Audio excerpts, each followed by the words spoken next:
and welcome to this week's installment of the Friday feature. My name is Karen Margulis, and I'm coming to you live from my studio in Marietta, Georgia. And this week I'm going to share a tip for all of you pastel artists out there who like to blend. Now, myself, I'm not much of a blender. I use it sometimes, and I'll talk about that.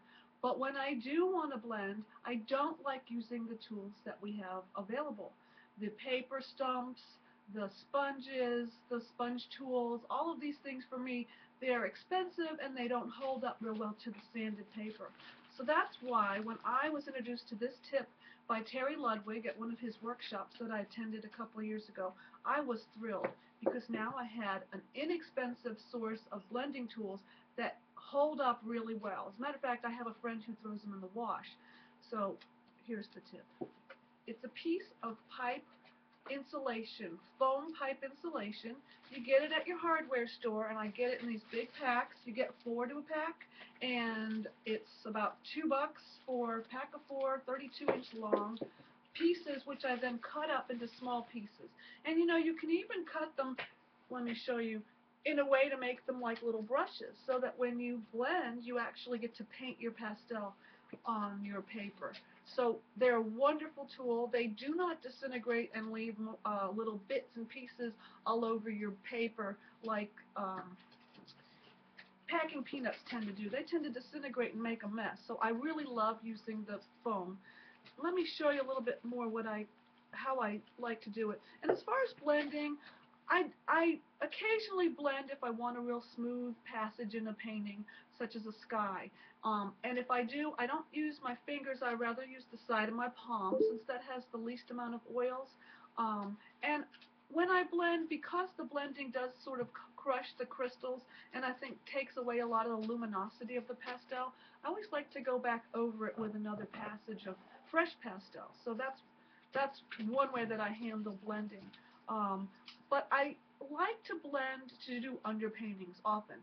Now, if you follow my blog or my work, you know that I really enjoy doing wet underpaintings. But sometimes I don't want to wait for an underpainting to dry, so what I'll do instead is do the dry underpainting and make use of my pipe insulation. So let me just show you. I typically will use a harder pastel stick. This time it's softer. It's a Mount Vision. And I apply my pastel where I want it.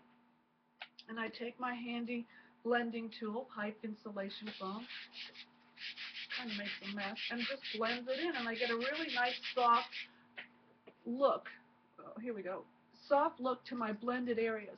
Now this is a homemade surface, so the tool really helps push the pastel into the grooves, and it really, you know, eliminates a lot of the ground showing through. So that's a consideration if you have like white paper you want to cover up. This is a really good way to do that.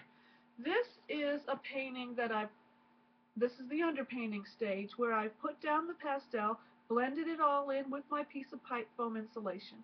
Now I have a very dreamy kind of ghost image that I'll then respond to and put soft pastel on top.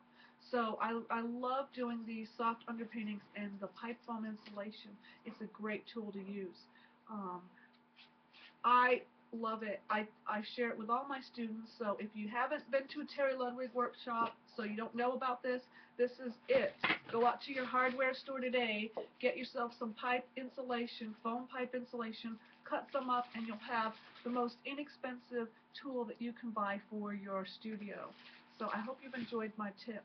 Now, if you want to see the finished painting, I'm going to work on it today, and I'll post it to my blog. So head on over there later to chemstudios.blogspot.com and see the finished painting and a little bit more about the blending tools. So thanks. I hope you enjoyed today's tip, and I'll see you next week.